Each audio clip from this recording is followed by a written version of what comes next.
Olá, galerinha, tudo bem? Sejam bem-vindos a mais um podcast.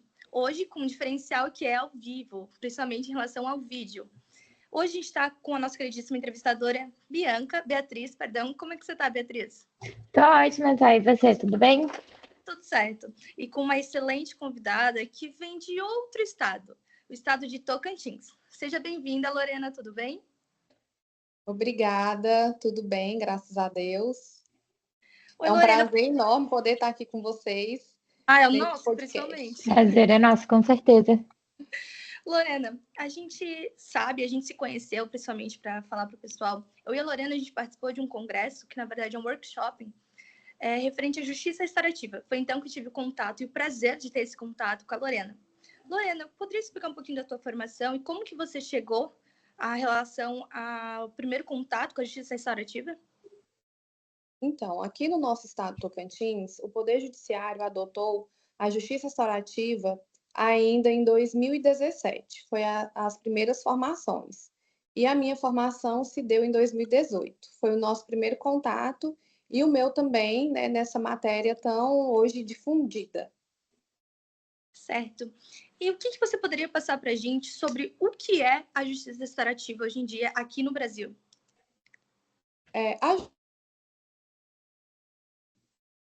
Travou?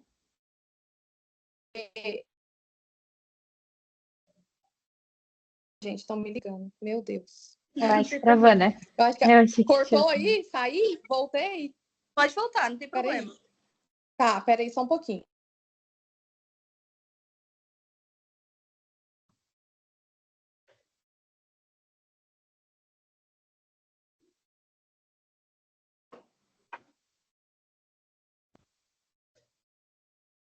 Então, a justiça restaurativa, ao meu ver, ela é uma abordagem alternativa do sistema punitivo tradicional, focada na reparação do dano causado pela ofensa ou crime, promovendo o diálogo entre as partes envolvidas. Certo. E qual que é a situação da justiça restaurativa no Brasil como um todo? Quais são os principais desafios e avanços que você observou nesse meio? Os desafios que eu tenho observado estão na expansão, né? Iniciativas em diferentes estados. Como aqui no Tocantins, nós temos uma abertura maior por possuir 36 comarcas e nas 36 possuímos sejusques, que são os Centros Judiciários de Solução de Conflitos e Cidadania. Então, nessa parte que engloba a cidadania, a gente consegue trabalhar a justiça restaurativa, mas muitas das vezes tem essa dificuldade, né, de juízes, promotores terem um melhor conhecimento. Então, o Conselho Nacional de Justiça tem nos promovido essas políticas e com capacitações, além de impulsionar a integração dessa política e dessa prática no sistema do judiciário. A gente entende que hoje a justiça restaurativa está bem vinculada à relação daquele contato entre o agressor e a vítima. O que você entende? Quais os principais desafios que tu vê dentro dessas formações em relação ao agressor e à vítima, principalmente em casos de violência doméstica ou até mesmo em relação a homicídio e afins? Bom, eu compreendo que é uma forma da comunidade lidar melhor com o conflito. Para as vítimas, oferece um espaço onde elas possam ser ouvidas, podendo resultar em uma sensação de justiça mais profunda. E para os ofensores, as suas ações é como se fosse reduzir a reincidência, porque dessa forma ele tem um conceito melhor do sistema não só punitivo. Então, comunidades que adotam essa prática relatam aumento na coesão social e na cultura de diálogo. E qual que é esse impacto na vida das vítimas, né, dos próprios agressores, na comunidade no geral? Se tem algum relato de casos que demonstram, né, que a gente consiga exemplificar qual que é o impacto na vida delas? Bem, aqui nós temos trabalhado com os apenados. E dessa forma, é realizado primeiramente um círculo somente com eles, onde eles vão em círculo, né, todos eles juntos, eles procuram entender, né, pessoalmente qual foi a, a sua prática durante aquele crime e posterior a gente vem realizando, se, claro, a vítima, né, desejar esse círculo com elas. Então, é um momento mesmo de profunda emoção, porque eles reconhecem os seus atos infracionais e, assim, a vítima também consegue visualizar que por trás daquela agressão sempre tem um porquê, né? Um passado. Então, é nessa perspectiva da minha visão. E como que funciona esses ciclos? Ele que você falou ali que faz essa junção de ciclos, tanto separado quanto que às vezes junto. Mas como que é feito esse ciclo? Como que ele é conduzido? Quem são as pessoas que conduzem? Há uma pessoa que conduz em relação aos ciclos? Sim, aqui no nosso estado nós já estamos na 5ª formação. Então, nós temos facilitadores em quase todas as comarcas, né? Ou cidades vizinhas dos quais podem ir até a comarca e realizar.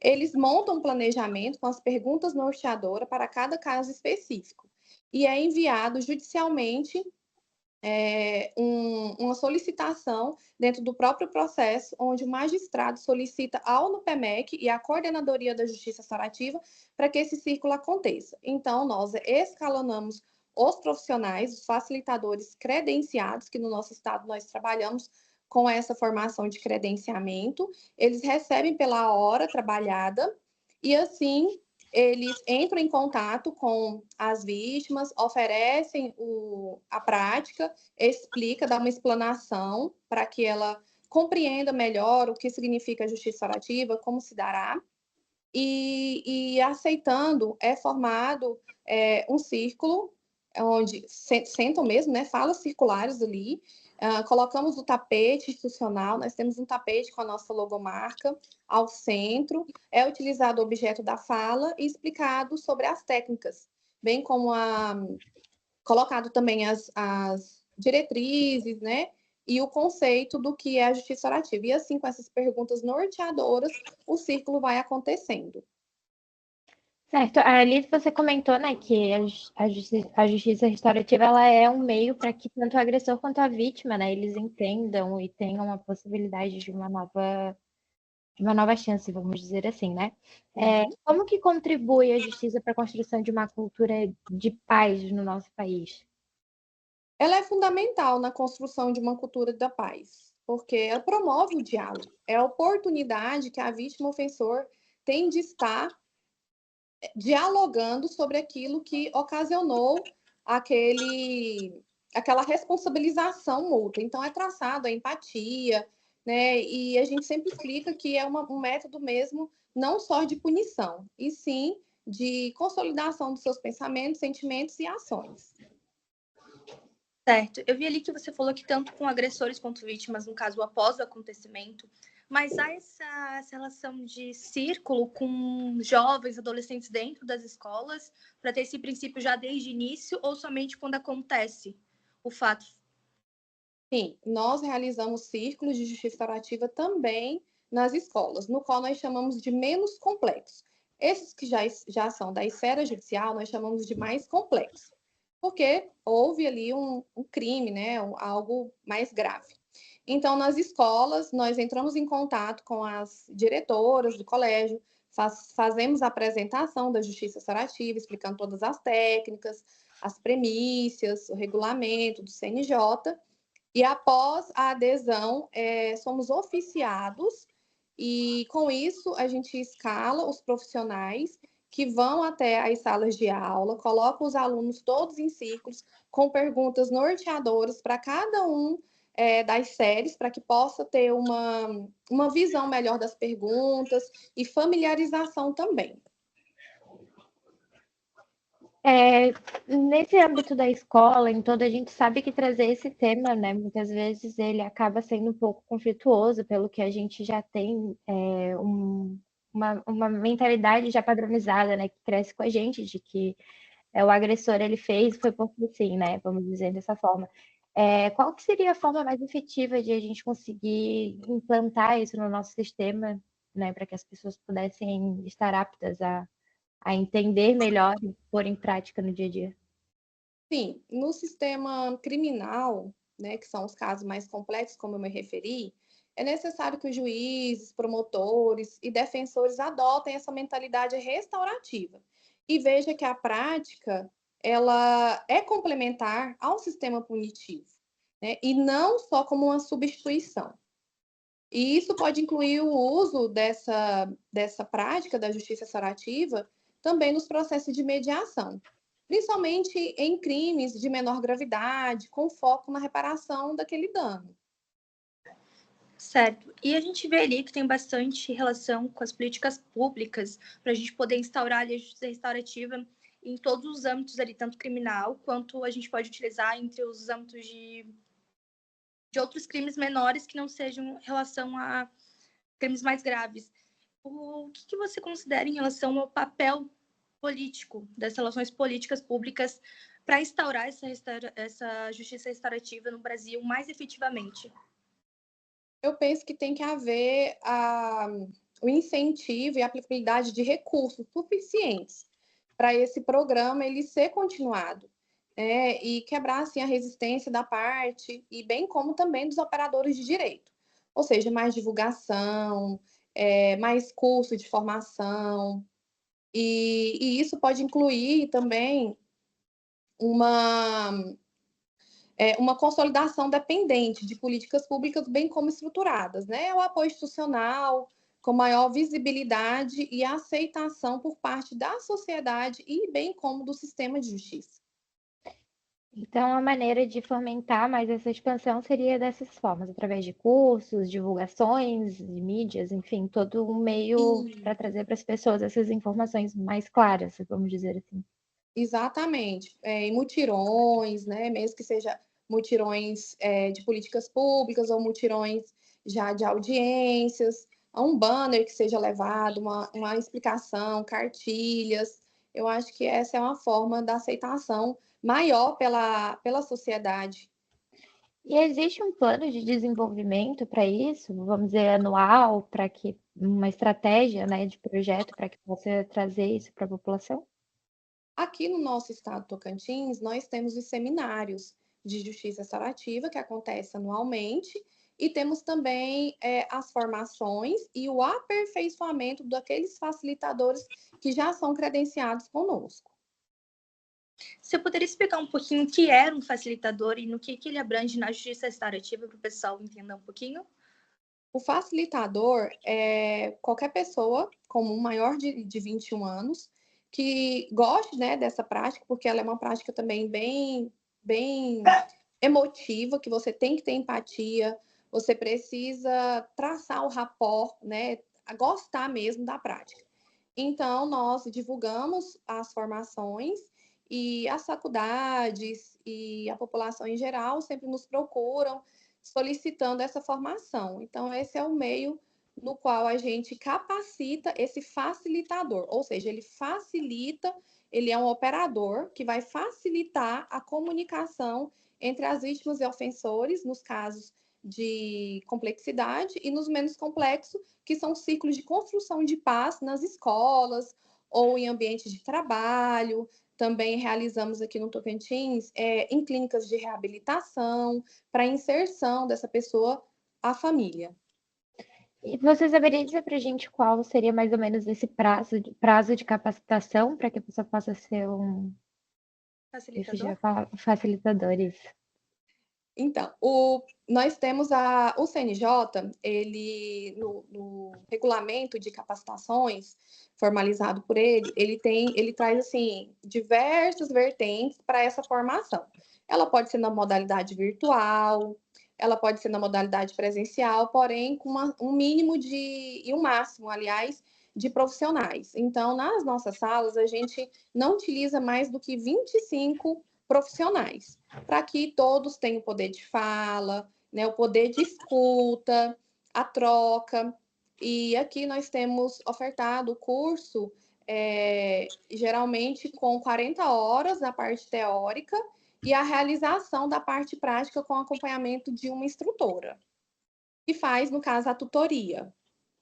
E assim, a gente já teve cursos no qual foi solicitado realização de círculo menos complexo nas escolas, com a prática de 5 círculos realizados, e na parte mais complexa, 3 círculos, porque nas mais complexas, como são demandas vindas das varas, né, criminais, é uma seção mais do Poder Judiciário, a gente não conseguiria se deixasse muita prática para que todos formassem, né? Tivesse a capacitação na etapa prática.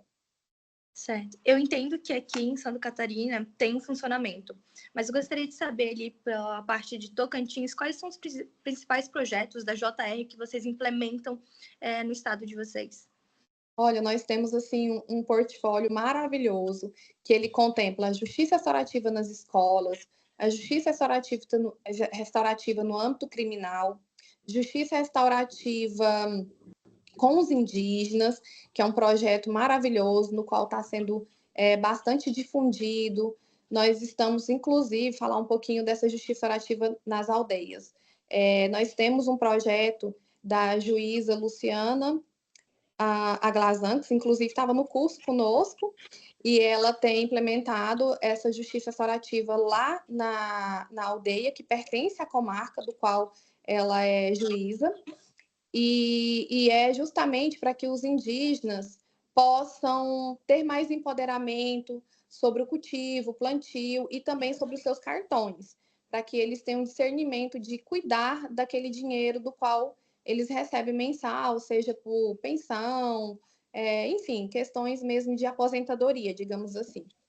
Então, nós temos esse portfólio bem rico que eu posso compartilhar com vocês, deixar o link do site nosso, do NUPEMEC e da Justiça Restaurativa. E dentro desse portfólio, vocês vão conseguir ter um norteamento das práticas aqui realizadas. A gente fica muito feliz. Pode mandar que a gente Pode compartilhar. a gente divulga, porque eu acho que esse tipo de projetos eles são muito importantes. Não só para critério de conhecimento, mas para critério de pegar aquele projeto e transformar ele aqui, e não somente num estado, mas para o Brasil inteiro. Eu acredito que sim, ele pode se tornar incrivelmente importante para todos nós. Trazer mesmo uma pacificação de ideias, né?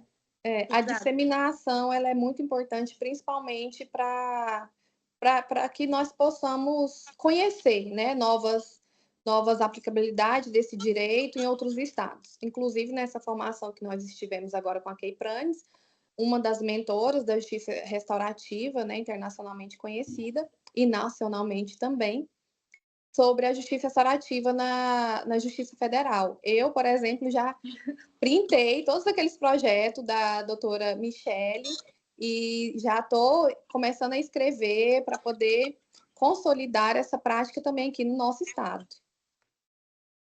Certo, a gente fica muito feliz. E eu gostaria de verificar com você se você poderia dar um conselho para o nosso público, para a nossa comunidade, do que é importante sobre a justiça restaurativa.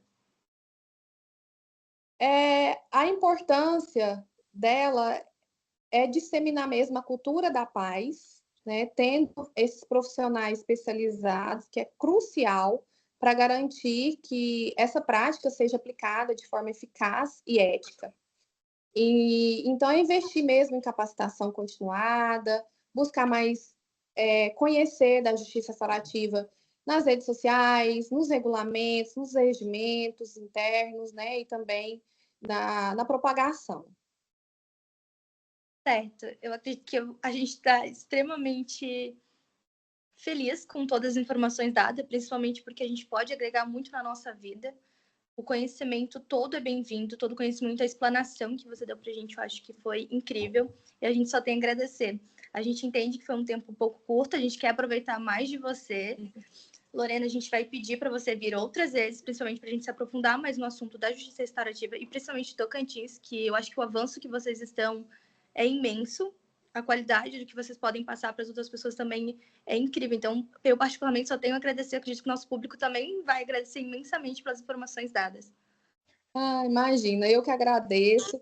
É um momento assim muito rico. Eu acho que a gente precisa mesmo buscar disseminar com podcast,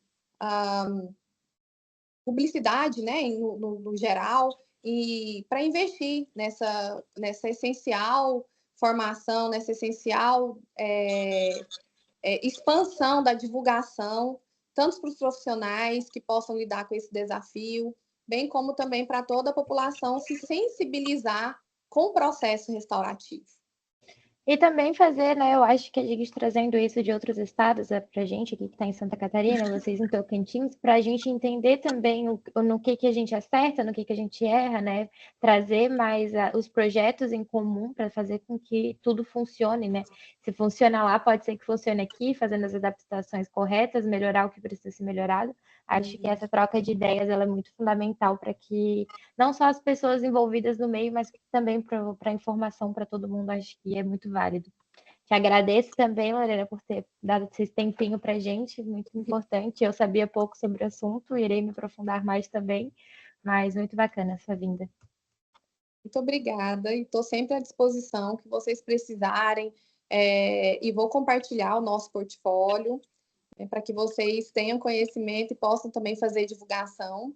E assim que a gente conseguir alinhar também a justiça restaurativa nos moldes lá, nos modelinhos da doutora Michele, de Santa Catarina, que tem desempenhado esse papel maravilhoso na Justiça Federal. Então, é tudo uma construção, a consolidação.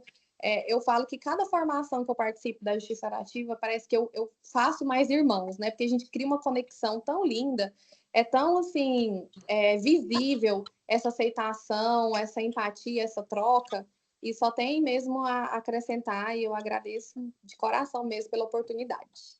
A gente também, a gente agradece ao pessoal, nossos ouvintes, principalmente, compartilhem, comentem, porque essas informações todas são válidas, são conhecimentos que a gente pode transmitir para muitas pessoas que necessitam saber.